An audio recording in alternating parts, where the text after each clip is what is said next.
Yes, ayaw na raw makatrabaho pa ng isang sexy actress ang sexy actor. Paano raw kasi ay may budget ito. Pero kung makaka-work na muli ito at may kissing scenes pa rin, wag lang daw talaga kaloka. Kasi itong si sexy actress, nakatrabaho niya si sexy actor. Meron silang kissing scene. Paano?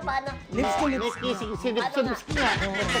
Kasal, ay ano yun? Sabi niya, nakakain ako ng anitsnits. Ay, hindi kasi nagtutok. Alam mo, naalala ko dati, Gabby Concepcion, kapag ka may kissing scenes, nagmumumog siya ng anits yung, ano ba yun?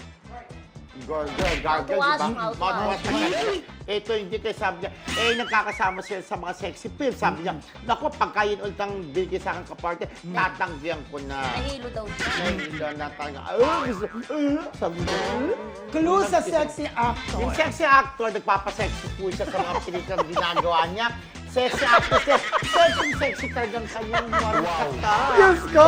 Parang Parang wala namang clue doon. Hindi sexy actor. Si Sandali, sexy actor. si sexy actor ba lumabalabas pa rin hanggang ngayon? Lumalabas ka sa mga sexy films until now. Ay, talaga? Pero siya, mas may edad siya sa sexy actress na nakatrabaho niya. Ay, gano'n. Ito si sexy actor, although gwapo naman. Pero talagang pagka parang minsan nga yung kinain ni sexy actor parang kumain din daw siya ng sinigang. Ay, Parang gano'n. luto ni nanay mo, napakasarap ng sinigang. Ay, kumain din daw ng sinigang, pinamang kissing. Bakit masarap naman sinigang, Kasi ah? meron pa ng gulay-gulay.